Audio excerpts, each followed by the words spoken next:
अस्सलामु अलैकुम वरहमतुल्लाहि वबरकातुहू अऊज़ु बिल्लाहि मिनश शैतानिर रजीम बिस्मिल्लाहिर रहमानिर रहीम।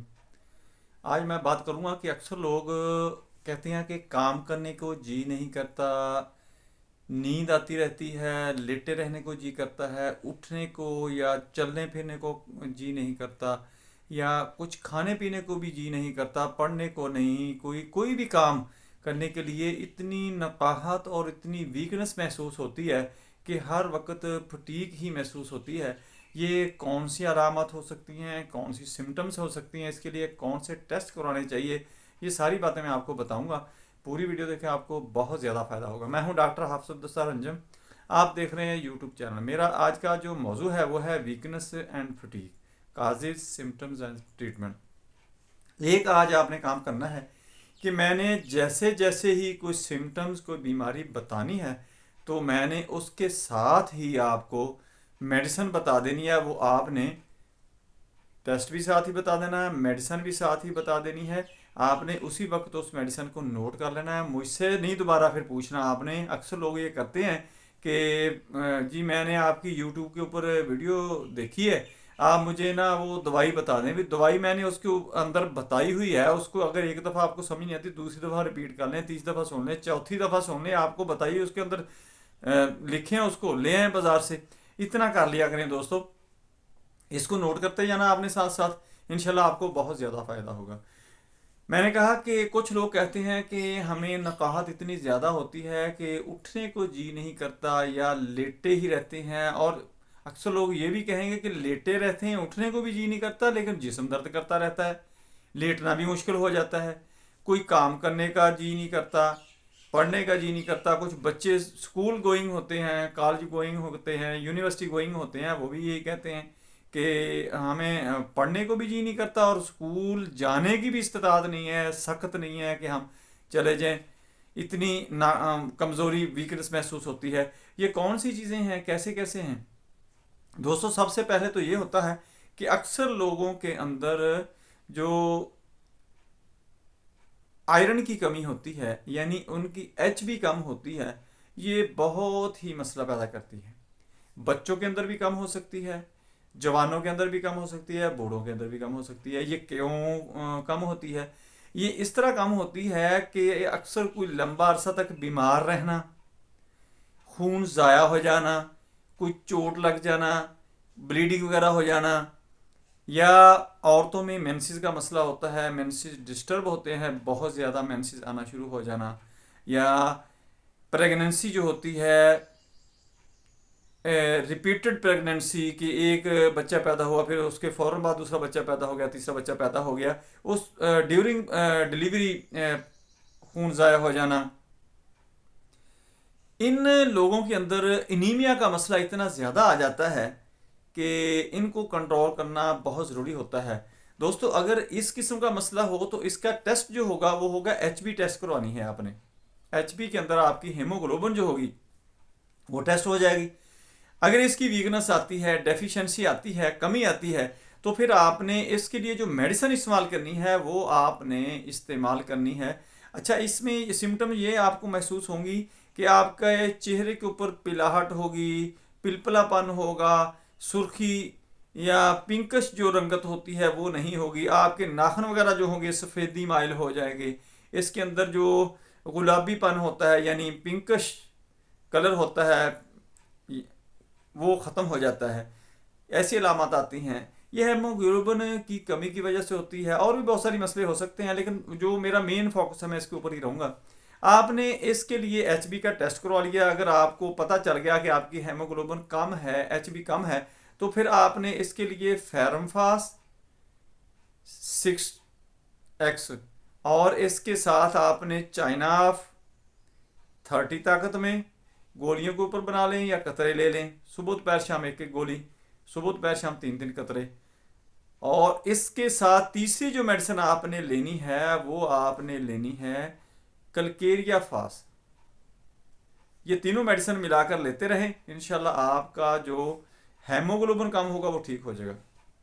दूसरा मसला जो होता है वो अक्सर लोगों के अंदर ये होता है कि थायराइड ग्लैंड जो होता है इसके अंदर प्रॉब्लम आ जाती है। ये T3, T4, TSH जो होता है उनका लेवल डिस्टर्ब हो जाता है। जो हार्मोन इसने पैदा करने होते हैं, वो थायरॉक्सिन खासकर इसने देना होता है, वो जब कम होता है तो हमारा जो मेटाबॉलिक सिस्टम होता है ये डिस्टर्ब हो जाता है, जिसको आप निज़ाम हज़म का सिस्टम कह सकते हैं। इससे जो एनर्जी पैदा होनी होती है वो हमारी कम होना शुरू हो जाती है, यानी हमारे अंदर एनर्जी की कमी आ जाती है। तो फिर ये वीकनेस बहुत ज़्यादा महसूस होना शुरू हो जाती है। अक्सर आप इन लोगों को देखेंगे यहाँ से गले जो होंगे वो फूले हुए होंगे, उसका एक्सरे करवाया जा सकता है, T3 T4 TSH टेस्ट कराए जा सकते हैं। अगर इनका मसला आपका हो तो फिर इसके लिए आपने, ये भी बहुत ज़्यादा थकावट महसूस होती है। अक्सर लोगों को सांस फूलना शुरू हो जाता है, जिस्म मोटा होना शुरू हो जाता है, चलें फिरेंगे सांस फूलेगा, हार्ट बीट भी डिस्टर्ब हो जाएगी, और अजीब सी कैफियत इसकी इस मरीज के ऊपर तारी होनी शुरू है। तो वो अक्सर कहेगा कि मेरा दिल अजीब किस्म का धड़कता है और अजीब किस्म की फीलिंग होती है कि जैसे मेरा दिल पकड़ा जाएगा या धड़के ले रहा है, ऐसे महसूस होगा। तो फिर आपने इस मरीज़ को क्या करना है कि इसके ये टेस्ट करवा लिए, आपको डायग्नोज हो गया कि ये मसला इसको आ रहा है, तो फिर आपने थायराइडिनम 30 ताकत में लेनी है। सुबह दोपहर शाम इसको आपने 3-3 कतरे इसके देने हैं, और इसके साथ आपने आयोडिन CM ताकत में लेनी है। 1 हफ्ते के बाद आपने 3 कतरे इसको पानी के अंदर डालकर दे दिया करने हैं।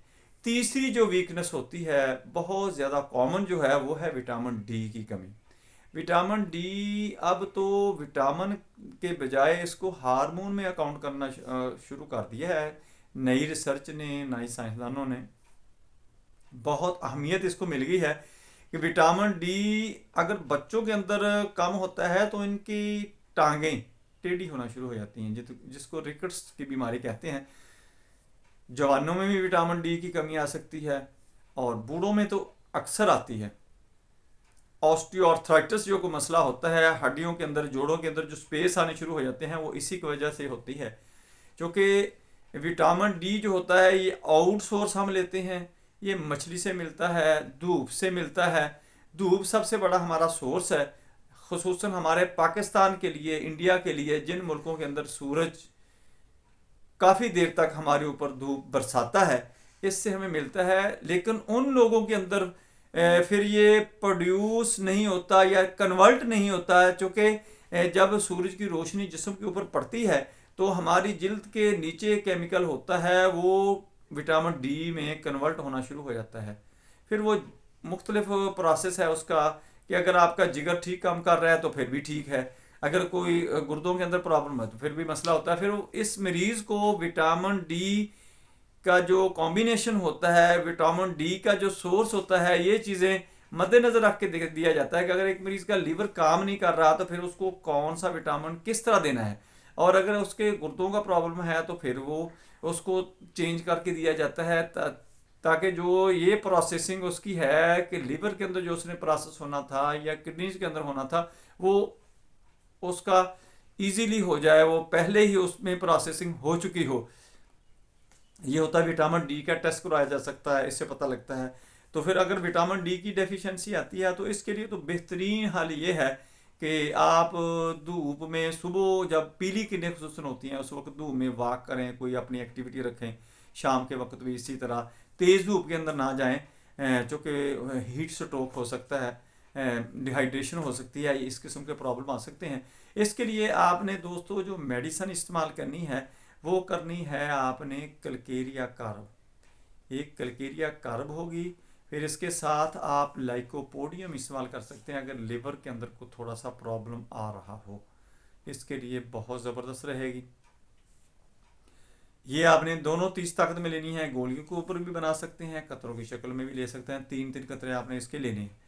अक्सर लोग ये आपको बताते हुए सुने जाएंगे कि जब वो सीढ़ियाँ चढ़ते हैं या उठना बैठना भी उनके लिए मुश्किल हो जाता है, करवट लेनी भी उनके लिए मुश्किल होती है। ये पहले थोड़ा होता है, फिर आहिस्ता आहिस्ता बढ़ना शुरू हो जाता है। ये आ जाता है मस्कुलर डिस्ट्रॉफी में, मायोपैथी में, ये इनकी प्रॉब्लम होती है। इनके भी EMG NCS ये इस किस्म के टेस्ट होते हैं, ये टेस्ट करवा के इनको क्लियर किया जा सकता है।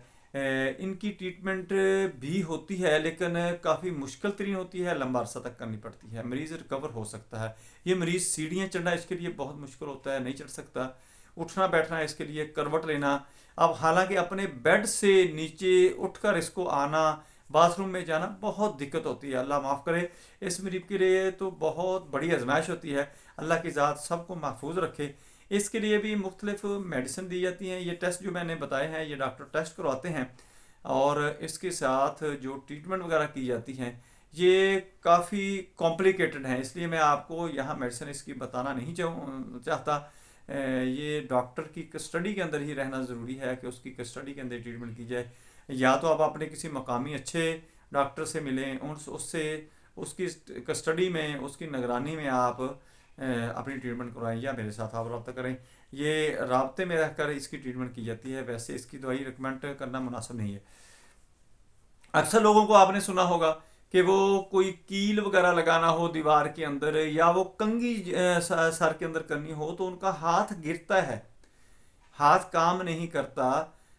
कोई चीज़ पकड़नी हो वो पकड़नी मुश्किल हो जाती है। अगर वो कील वगैरह भी दीवार के अंदर ठोकता है तो वो हथौड़ी जो होती है वो काम नहीं करती। वो उसकी जो उसने फोर्स लगानी होती है, ठोकर लगानी होती है, वो अपने जगह पे नहीं लगती, और थोड़ी देर के बाद उसकी बाजू जो होती है वो थिड़कना शुरू कर देती है, नीचे आना शुरू हो जाती है। इतनी ज़्यादा फटीक और इतनी ज़्यादा उसको वीकनेस महसूस होती है। और बाज़ दफ़ा अगर ये बीमारी बढ़ती है तो फिर ये होता है कि इस मरीज़ को आंखों के अंदर भी दो दो नज़र आने शुरू हो जाते हैं। जब वो ये देखता है तो एक बंदे की बजाय दो दो नज़र आने शुरू हो जाते हैं।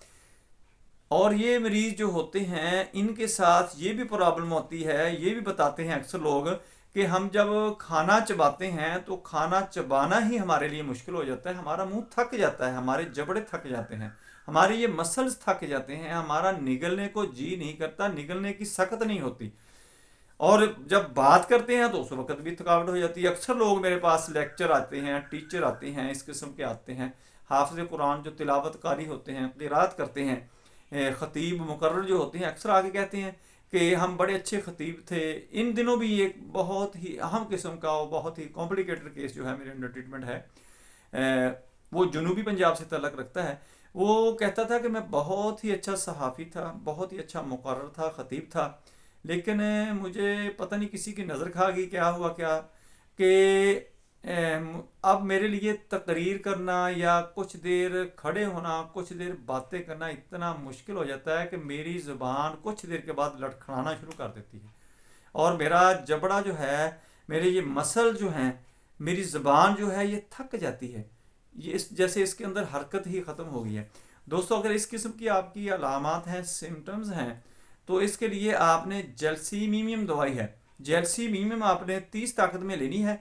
सुबह दोपहर शाम इसके 5-5 कतरे इस्तेमाल करें। ये सारे का सारा मामला इंशाल्लाह अल्लाह की ज़ात मेहरबानी फरमा देगी, ठीक हो जाएगा। दोस्तों, मेरी वीडियो पसंद आए इसको लाइक करें, दोस्तों रिश्तेदारों में शेयर करें, बेल आइकन को प्रेस करें, मेरे चैनल को सब्सक्राइब करें। अपना ख्याल रखें। Stay connected, stay happy, stay healthy. अल्लाह हाफिज़। अस्सलामु अलैकुम वरहमतुल्लाहि वबरकातुहू।